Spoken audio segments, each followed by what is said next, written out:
আসসালামু আলাইকুম। বিজয়িত কাদের আরো একটি নতুন ভিডিওতে আপনাদের সবাইকে স্বাগত। আপনারা হয়তো যোগাযোগ মাধ্যম অথবা ফেসবুক, ইউটিউবের মাধ্যমে জেনে গেছেন যে আবার ফিরে আসছে নোকিয়া। কিন্তু নোকিয়া কেন ফিরে আসছে বা কিভাবে ফিরে আসছে বা কার হাত ধরে ফিরে আসছে, আজকের ভিডিওতে আমরা এই ব্যাপারে জানবো। তো পুরো ভিডিওটি দেখতে থাকুন, কারণ 90 দশকের জায়ান্ট মোবাইল কোম্পানির জায়ান্ট হিসেবে পরিচিত নোকিয়া কেন পিছিয়ে পড়েছিল এবং কেন আবার ফিরে আসছে বা কিভাবে কাজ করবে সেই সম্পর্কে ভিডিওতে বিস্তারিত আলোচনা করব। চলে আসছি ইন্টার পরে।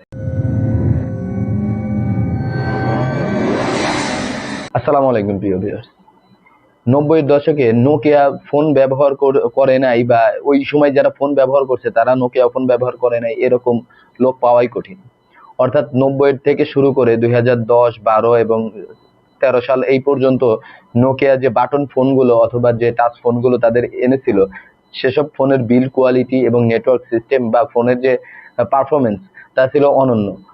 কিন্তু পরবর্তীতে নোকিয়া পিছিয়ে পড়ার পিছনে কয়েকটি কারণ ছিল। সেটা হচ্ছে তারা যে সিম্বিয়ান অপারেটিং সিস্টেম ব্যবহার করতো তা ছিল ব্যাকডেটেড। পরবর্তীতে যখন আইওএস অপারেটিং সিস্টেম আইফোন নিয়ে আসে এবং গুগল নিয়ে আসে অ্যান্ড্রয়েড, নোকিয়া কিন্তু এগুলোকে তাদের মধ্যে আপডেট না করে অ্যান্ড্রয়েডকে তারা না বেছে নিয়ে তারা সিম্বিয়ান নিয়েই পড়ে থাকে। যার ফলে যখন বিশ্ব স্মার্টফোন জগতে ঢুকে যায়, তখনও কিন্তু নোকিয়া তার পুরানা সিম্বিয়ান অপারেটিং সিস্টেম দিয়ে তার বাটন ফোন এবং তাদের টাচ ফোন পরিচালনা করে। কিন্তু এরপরেও পরবর্তীতে তারা যখন স্মার্টফোন জগতে ঢোকার চেষ্টা করে, তখন তারা আরেকটা ব্যর্থ চুক্তি করে, সেটা হচ্ছে মাইক্রোসফটের সাথে। মাইক্রোসফট, যেটা আমরা কম্পিউটারে প্রোগ্রাম হিসেবে ব্যবহার করি বা কম্পিউটার যে অপারেটিং সিস্টেম দিয়ে দ্বারা পরিচালিত, সেই মাইক্রোসফটকে তারা তাদের অপারেটিং সিস্টেম হিসেবে ব্যবহার করার চুক্তি নেয়। কিন্তু এটাও ছিল তাদের জন্য একটা ব্যর্থ চেষ্টা, কেননা মাইক্রোসফট অপারেটিং সিস্টেমে অ্যান্ড্রয়েডের মতো এত ইজি ফাংশন ছিল না। আর এই অপারেটিং সিস্টেমটা নর্মালি কম্পিউটারের সাথে সুইটেবল ছিল, যে কারণে এই যে মাইক্রোসফট বলেন, সিম্বিয়ান বলেন, এই অপারেটিং সিস্টেম ব্যবহার করার ফলে নোকিয়া আরো পিছিয়ে যায়। কিন্তু নোকিয়া যতদিনে নোকিয়া 1, 2, 3 বা অ্যান্ড্রয়েড অপারেটিং সিস্টেম ব্যবহার করে মার্কেটে এসেছে, ততদিনে কিন্তু বিশ্ব অনেক এগিয়ে গেছে। স্মার্টফোন জগতের যে বড় বড় প্রতিষ্ঠান স্যামসাং, স্যামসনি বা শাওমি বা চাইনিজ যে বড় বড় প্রতিষ্ঠানগুলো আছে, তারা অনেক এগিয়ে যায় নোকিয়া থেকে, কিন্তু নোকিয়া পিছিয়ে পড়ে।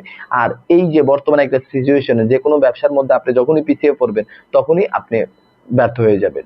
তো এই জন্য যুগের সাথে তাল মিলিয়ে তারা চলতে না পারার পিছনে তাদের ব্যর্থতার মূল কারণ।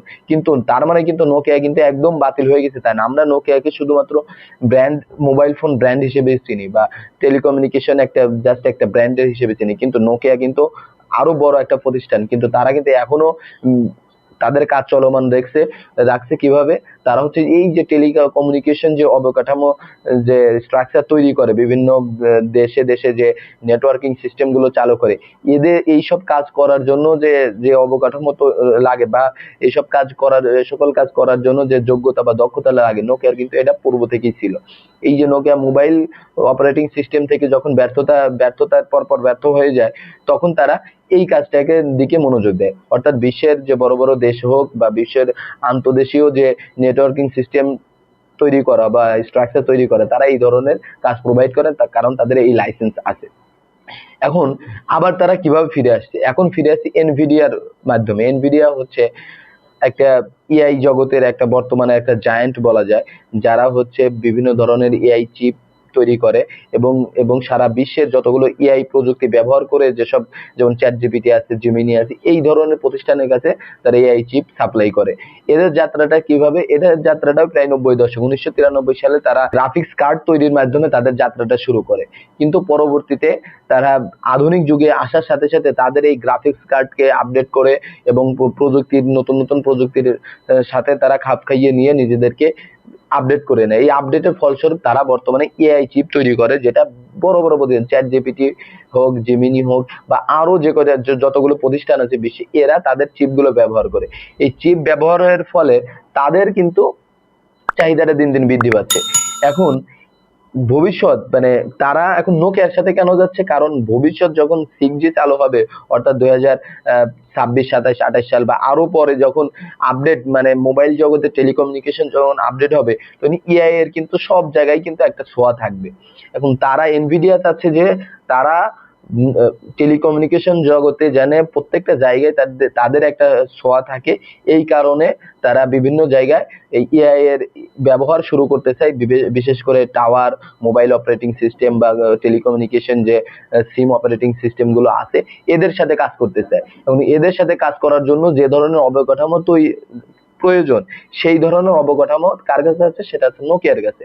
সুতরাং এখন এই নোকিয়াকে তারা ব্যবহার করবে এই যে ইনফ্রাস্ট্রাকচার তৈরি করার জন্য, বা হার্ডওয়্যারগত যে প্রয়োজনীয়তা, বিভিন্ন টেলিকমিউনিকেশন তৈরি করতে বা বিভিন্ন বড় বড় ধাপে কাজ করতে যে ধরনের যোগ্যতা দক্ষতা দরকার, সেটা এনভিডিয়া না থাকলেও নোকিয়ার এটা ভালো আছে। এই কারণে এনভিডিয়া নোকিয়াকে $1 বিলিয়ন তারা ইনভেস্ট করবে নোকিয়াকে আবার উপরের দিকে নিয়ে আসতে। নোকিয়ার যে এই যোগ্যতাকে ব্যবহার করে, দক্ষতাকে ব্যবহার করে তারা বিভিন্ন দেশে টেলিকমিউনিকেশন সিস্টেমে এআই সংযুক্ত করার কাজটা করবে নোকিয়ার মাধ্যমে। এই উদ্দেশ্য অনুযায়ী তারা যুক্তরাষ্ট্রে একটা ল্যাব খুলবে, যেটা হচ্ছে যুক্তরাষ্ট্রের মধ্যে সরাসরি নোকিয়ার জন্যই খুলবে, যাতে নোকিয়া এটা নিয়ে আরো গবেষণা করতে পারে এবং কিভাবে কি কাজ করে যেটা করতে পারবে। এই ছিল হচ্ছে নোকিয়া আবার কেন কিভাবে ফিরে আসছে এটার বিস্তারিত। আরো যদি কোনো বিষয় আপনারা যদি জানতে চান বা টেক টেক সম্পর্কে, সেটা হতে পারে, আবার সেটা হতে পারে বিজনেস সম্পর্কে, নোকিয়া একটা বিজনেসের পার্ট হিসেবে আমরা একটা আলোচনা করলাম। তো আজকের ভিডিওটি দেখার জন্য ধন্যবাদ সবাইকে। আবার কোনো একটা ভিডিও নিয়ে খুব শীঘ্রই হাজির হব। আসসালামু আলাইকুম রহমতুল্লাহ।